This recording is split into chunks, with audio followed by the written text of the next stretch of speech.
L'affaire Idrissa Gana Gueye est en train de nous conduire tout droit vers un conflit beaucoup plus grand entre la France et le Sénégal. Et je me demande vraiment si la France aujourd'hui est en position de rajouter le Sénégal parmi la liste des pays avec lesquels elle ne s'entend pas.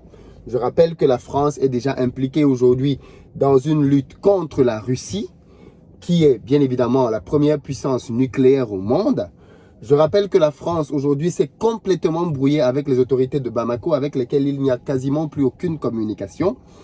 Que le ministre français de l'Intérieur, Jean-Luc Le Drian, et je ferai une vidéo spéciale là-dessus, aujourd'hui est poursuivi à Bamako. Que dans le même temps, la France n'a plus de bonnes relations avec la Centrafrique. Que aujourd'hui, la relation entre la France et le Burkina Faso, la Guinée, est clairement en point de suspension. Est-ce que la France peut se permettre, dans ces conditions, de venir se rajouter le Sénégal dans la liste des pays avec lesquels on ne s'entend pas? Parce que j'ai l'impression que c'est la tournure que c'est en train de prendre.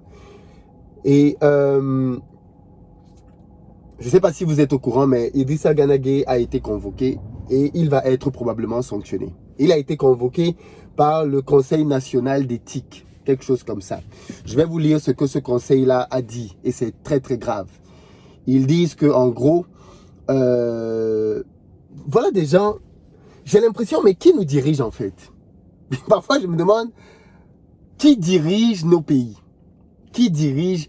Qui est-ce qu'on met à des postes de responsabilité? Et sur quelle base est-ce que des gens prennent des décisions? Quand je me rappelle de l'absurdité de certaines décisions qui ont été prises pendant la crise Covid, qui a causé la mort de beaucoup de personnes, sans qu'il n'y ait eu aucune conséquence vis-à-vis de ces personnes, je me demande si on ne peut pas tirer des leçons de ça et revoir qui nous dirige et les philosophies et les logiques avec lesquelles on dirige.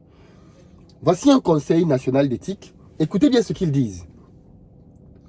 On a l'impression que c'est... Alors, ils disent, le milieu sénégalais doit clarifier sa situation. Soit dire que les supputations sont infondées, soit faire amende odorable pour avoir refusé de porter le samedi 14 mai un maillot floqué des couleurs arc-en-ciel à l'occasion de la journée mondiale contre l'homophobie, selon le courrier adressé aux joueurs. Sollicité par l'AFP, l'entourage d'Idrissa Gana Gueye a répondu qu'il réagirait prochainement. Il a reçu mardi le soutien du président du Sénégal, Macky Sall. Et je vais revenir sur le soutien du Macky Sall qui, justement, va peut-être occasionner un gros conflit. Tous ceux qui aiment bien dire que Macky Sall, c'est le pion de la France, il n'est capable d'aucune résistance, vous avez la mémoire courte. Alors, il dit, ensuite, la Ligue de football a organisé une opération intitulée « Homo ou hétéro ». On porte tous le même maillot, où les numéros des joueurs de L1 et L2 étaient floqués aux couleurs de l'arc-en-ciel, symbole des fiertés LGBT. Gueye n'a pas joué et n'était pas blessé, a précisé l'entraîneur du PSG. Déjà, on va aussi parler du PSG et de comment est-ce qu'ils ont jeté en pâture leurs joueurs. Ce club, c'est juste... Vraiment, après je vais vous voir venir supporter le Paris Saint-Germain. Alors je fais une petite parenthèse ici, parce que je sais qu'il y a toujours ce genre de choses. Personnellement, moi c'est ma philosophie et je sais que c'est une philosophie qui dérange. Je ne supporte aucun club de foot. Absolument aucun club de foot. Je supporte des joueurs. C'est tout. Quand Samuel Eto'o était à Barcelone, je supportais Barcelone. Quand il est parti de Barcelone, j'ai arrêté de supporter Barcelone. Quand Didier Drogba était à Chelsea, je supportais Chelsea. Quand il en est parti, j'ai arrêté de supporter Chelsea. Quand Idrissa Gana Gueye est au Paris Saint-Germain, je supporte le PSG. Le jour où il se barre de là, je ne les supporte plus.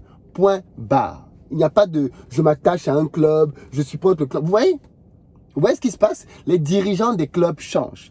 Et les dirigeants qataris ont un mépris énormissime, vis-à-vis des joueurs qui ne sont pas des superstars. Rappelez-vous de l'épisode dans lequel ils avaient maintenu prisonnier Ben Arfa au PSG, dans lequel il ne pouvait même pas jouer. Le joueur a dû porter plainte pour pouvoir s'entraîner.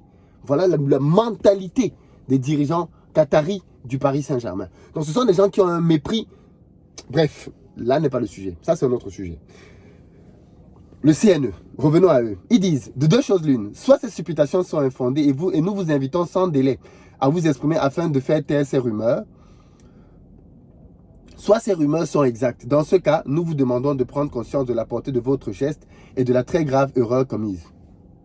Et puis, pardon, il a signé un contrat avec la CNE, le choix c'est la CNE. Il a signé un contrat pour jouer au football. Il a signé un contrat pas pour venir soutenir des organismes ou des causes. C'est pas pour ça qu'il a signé. On vient jouer au football, on vient voir un match de foot parce qu'on veut suivre l'activité sportive, pas parce qu'on veut être influencé. Vous avez dit que la religion n'avait pas sa place dans le sport. On n'a pas le droit de venir avec des I love Jesus.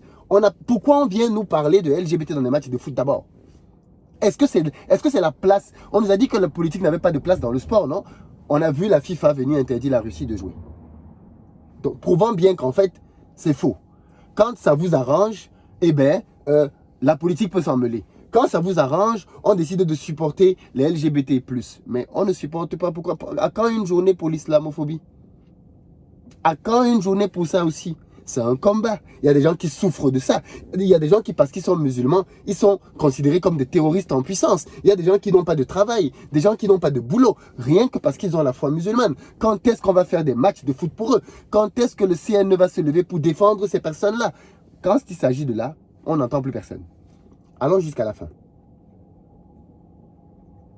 En refusant de participer à cette opération collective, vous validez de fait les comportements discriminatoires, le refus de l'autre et pas uniquement contre la communauté LGBTQI+.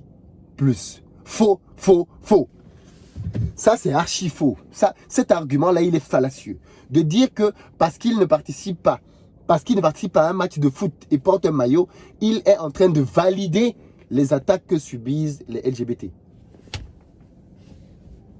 Waouh. Comment on peut faire une erreur de logique aussi grave? Et on dit qu'on est président du CNE. Et que personne dans les médias... Regardez l'alignement des médias français. Il n'y a pas de critique. Il n'y a pas de voix dissonante. Il n'y a personne pour pouvoir apporter un peu d'analyse. Tous dedans. Tous valident, condamnent de la même manière. Personne pour apporter un peu de hauteur dans le débat. Et de faire comprendre que quand tu signes pour venir jouer au football, tu n'as pas signé pour t'engager à défendre des causes. Que c'est pas pour ça qu'on te paie. Et que tu es libre de choisir les causes pour lesquelles tu te bats et celles pour lesquelles tu ne te bats pas. Il y a des mouvements à Paris dans lesquels on fait souvent des manifestations contre le racisme. Je n'ai jamais assisté à ces manifestations. Si j'écoute la logique de ce monsieur, il est en train de me dire que comme je ne suis pas allé à des manifestations à Paris contre le racisme, alors je valide les comportements racistes. Vous entendez ce qu'il dit? C'est-à-dire que pour lui, comme je ne suis pas allé me battre dans la rue, comme je ne suis pas allé manifester, je suis pour le racisme. Voilà le niveau de nos dirigeants. Revenons à Macky Sall. Rappelez-vous, et c'est le seul qui a fait ça. Pendant la crise Covid, la France a décidé d'interdire son espace aérien à un certain nombre de pays, parmi lesquels le Sénégal, alors que tous les chiffres et les paramètres montraient que le Sénégal était un pays dans lequel il n'y avait pas beaucoup de taux de contagion au Covid.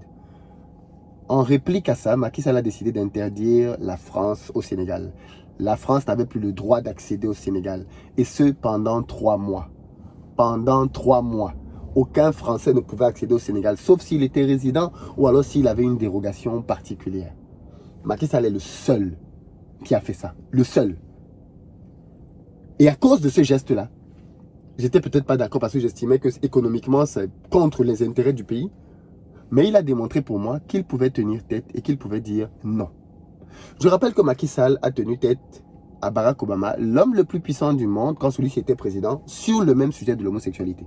En disant que chez nous, pas de mariage homosexuel. Nos populations ne sont pas pour ça, on ne va pas le faire.